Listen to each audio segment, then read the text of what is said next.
Hello students, welcome to Canonical Classes. और आज के इस वीडियो में हम स्टडी करेंगे मोलर कंडक्टेंस। देखिए, कंडक्टिविटी जो कि कपा से हम रिप्रेजेंट करते हैं, ठीक है, उसका फॉर्मूला क्या था? कंडक्टेंस इनटू सेल कांस्टेंट, है ना। G star is representing your what? Cell constant. तो ये थी आपकी कंडक्टिविटी। अब हमें एक मतलब मोलर कंडक्टेंस फाइंड आउट करना है। तो व्हाट इज मोलर कंडक्टेंस, है ना। वहीं पे जी स्टार किसके इक्वल था? जी स्टार वॉज किसकी रेशियो थी? एल अपॉन ए। मतलब ये L अपॉन ए क्या है आपके पास? L अपॉन ए जो है लेंथ अपॉन एरिया की रेशियो थी, है ना, जो मतलब सेल कांस्टेंट है, क्योंकि एक बार एरिया और लेंथ फिक्स करने पे हम उसको चेंज नहीं कर सकते, इसलिए हमने उसको सेल का कांस्टेंट नाम रख दिया गया। वहीं पे जो आपका ये कप्पा था, कंडक्टिविटी थी, वो किसके इक्वल थी? उसका मतलब था कंडक्टेंस ऑफ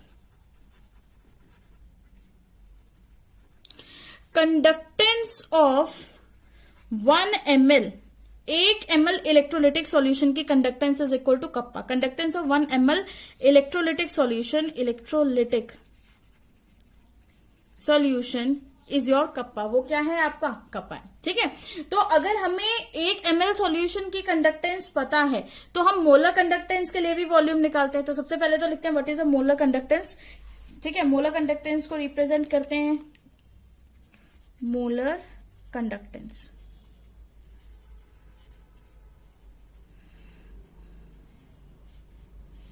तो देखिए, मोलर कंडक्टेंस क्या होता है? Conductance of 1 mole electrolytic solution.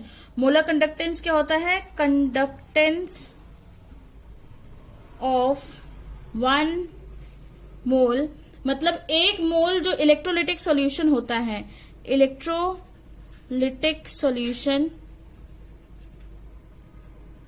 Conductance of 1 mole of electrolytic solution is called molar conductance, is called molar conductance,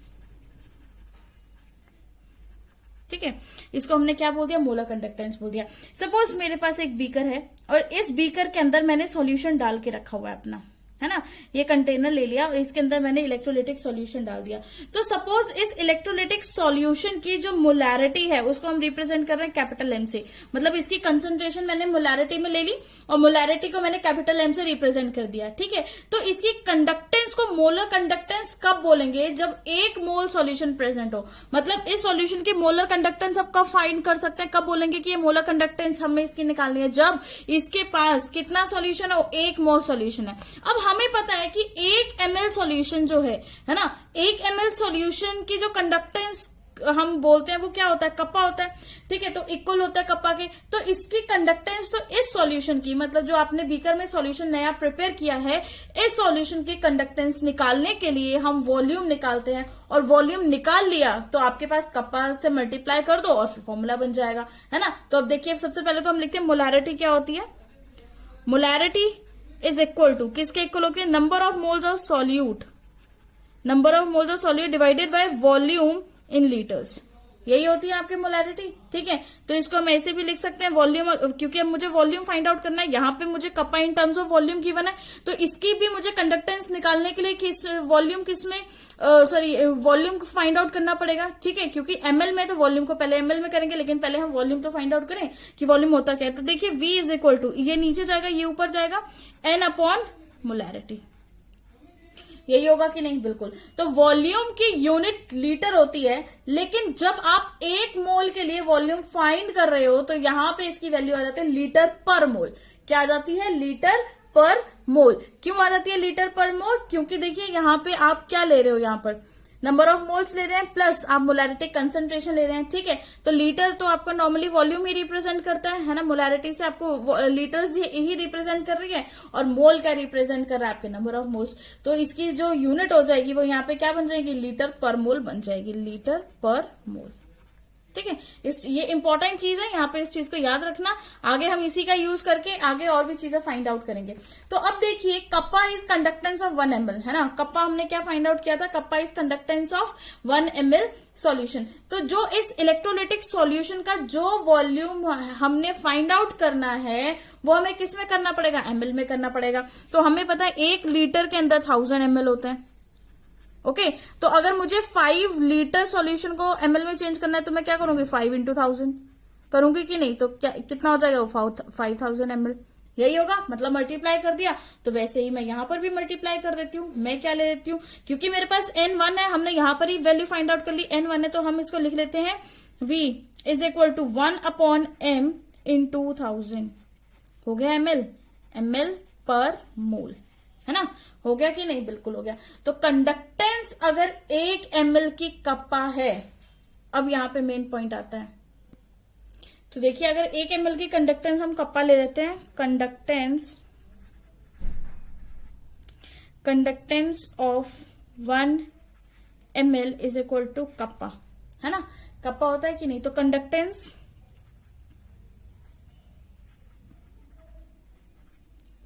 conductance of 1000 bye m, है ना, 1000 बाय m ml, मतलब ये वॉल्यूम है, इतने का कितना हो जाएगा, kappa into this, kappa into 1000 divided by molarity, ये होगा कि नहीं। ठीक है, तो यहीं से आपका मोलर कंडक्टेंस का फॉर्मूला फाइंड आउट हो गया है। मोलर कंडक्टेंस को हम ये कैप m से रिप्रेजेंट कर रहे हैं, इसको बोलते हैं cap m is equal to, किसके इक्वल होगा, kappa into 1000 divided by molarity. किसके इक्वल होगा, kappa into 1000 divided by molarity, जहां पे कैप m जो है ये है आपकी मोलर कंडक्टेंस, है ना। कैप m क्या है यहाँ पे, कैप m क्या है, molar conductance.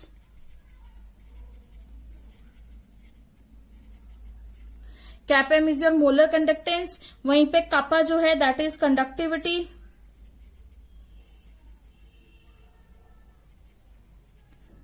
Kappa is your conductivity, ठीक है, and m is your molarity, और जो ये m है ये क्या है, आपकी मोलैरिटी है। m क्या है यहाँ पे, आपकी मोलैरिटी हो जाती है।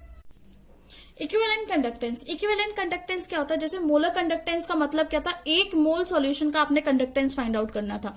ठीक है, उसी तरह इक्विवेलेंट कंडक्टेंस क्या होगा, कंडक्टेंस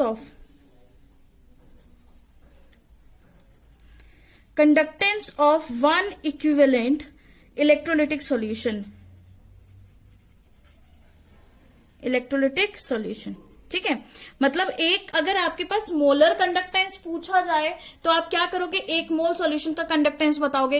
वहीं पे अगर आपसे इक्विवेलेंट कंडक्टेंस पूछी जाए तो आप क्या करोगे कि आपने एक इक्विवेलेंट इलेक्ट्रोलिटिक सॉल्यूशन है उसकी कंडक्टेंस बतानी है। मतलब हमें पहले 1 मोल सॉल्यूशन बनाना था, अब हमें एक इक्विवेलेंट सॉल्यूशन बनाना है। ठीक है, तो और इक्विवेलेंट क्या होता है, इक्विवेलेंट और मोल का मतलब इक्विवेलेंट एंड मोल का रिलेशन, देखिए रिलेशन क्या होता है, equivalent is equal to number of moles into n factor. किसके इक्वल होता है, number of moles into n factor. तो ये है आपका फॉर्मूला किसका, इक्विवेलेंट कांस्टेंट का। ठीक है, नॉट इक्विवेलेंट कांस्टेंट मतलब इक्विवेलेंट नंबर ऑफ इक्विवेलेंट्स निकालने का। तो नंबर ऑफ इक्विवेलेंट्स क्या होता है, n into n factor.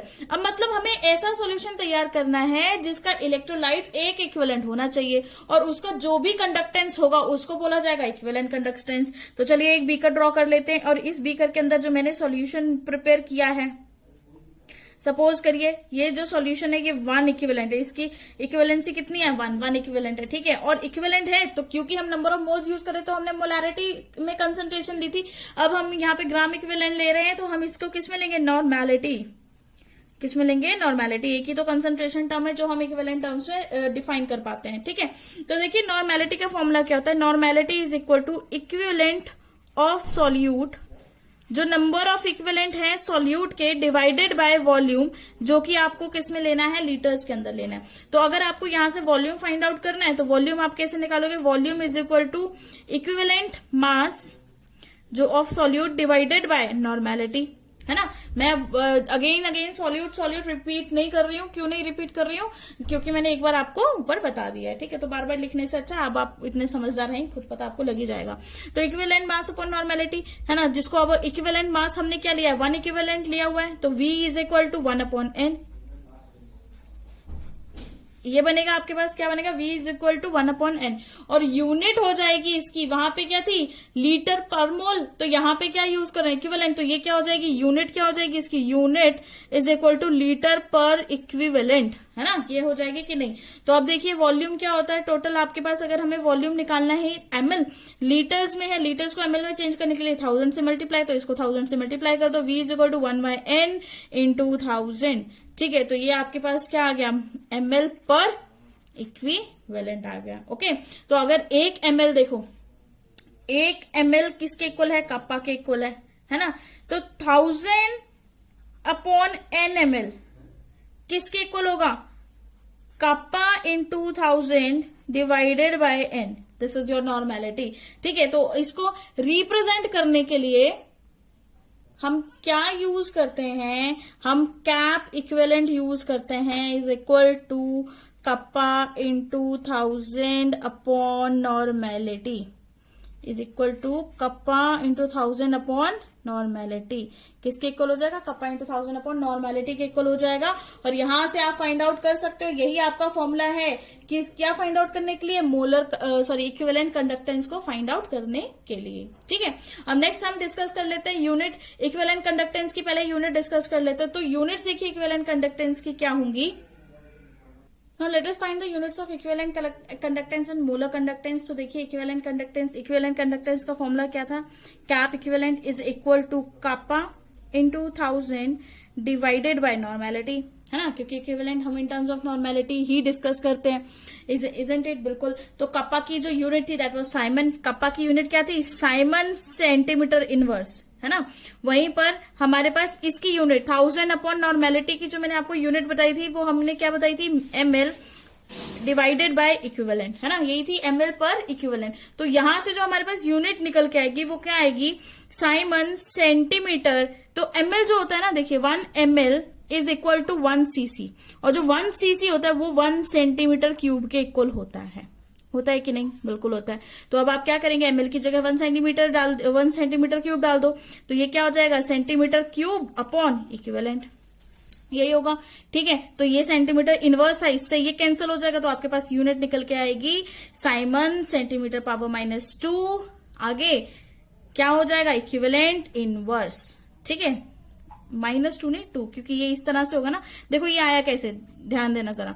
Simon upon centimetre पर सेंटीमीटर, पर मतलब सेंटीमीटर का मतलब तो ये होगा -1, मतलब इसके नीचे, ठीक है, इंटू सेंटीमीटर का क्यूब अपॉन इक्विवेलेंट। तो इसको इससे कैंसिल करो, ये तो 2 रह गया, तो बस आपने वही तो लिख दिया साइमन सेंटीमीटर। इसको अच्छे से लिखते हैं यहाँ पे, Simon centimetre square equivalent inverse. ठीक है, तो ये जो है आपके पास आ गई मोलर इक्विवेलेंट की यूनिट्स। वहीं पे अब हम डिस्कस कर लेते हैं इक्विवेलेंट यूनिट्स ऑफ किसकी? मोलर इक्विवेलेंस की भी यूनिट डिस्कस कर लेते हैं। तो वो भी सेम वैसे ही है, बस डिफरेंस क्या होगा? यहाँ पे आपने सेंटीमीटर क्यूब लिया, उसमें बस सेंटीमीटर मोल लेंगे। तो मैं वो यहीं पे डिस्कस करके दिखा देती हूँ। देखो हम क्या करेंगे? मोलर इज इक्वल टू क्या हो गया? साइमन सेंटीमीटर इनवर्स, ठीक है, into centimetre cube upon mole, यही होगा। ठीक है, सेंटीमीटर इनवर्स से सेंटीमीटर क्यूब कैंसिल हो गया, तो आपके पास इसकी यूनिट निकल के आएगी, मोल की यूनिट निकल के आएगी कितनी? Simon centimetre square mole inverse. तो यहाँ पे आपके पास मोलर कंडक्टेंस की यूनिट्स भी फाइंड आउट कर ली आपने, और इक्विवेलेंट कंडक्टेंस की यूनिट्स भी आपने फाइंड आउट कर ली हैं। ठीक है, तो बस हमेशा याद रखना कि आपने करना क्या है, डायरेक्ट बस आपने वैल्यूज पुट करनी है। कप्पा अगर आपको गिवन है तो कप्पा की वैल्यू पुट कर दो। ठीक है, आपको ये पता ही है 1000 अपॉन मोलैरिटी हमने क्या, उसकी यूनिट्स हमने पहले ही डिसाइड कर ली थी कि क्या ली थी हमने? ml पर मोल, है ना। उसी तरह से अगर हम इक्विवेलेंट की बात करें, इक्विवेलेंट कंडक्टेंस की बात करें, तो वहां पर भी हमने यूनिट के ले ली थी ml पर इक्विवेलेंस। दोनों की यूनिट सेम है, बस डिफरेंस किसका है? ये इक्विवेलेंट के लिए निकाल रहे हैं और ये हम मोल्स के लिए निकाल रहे हैं।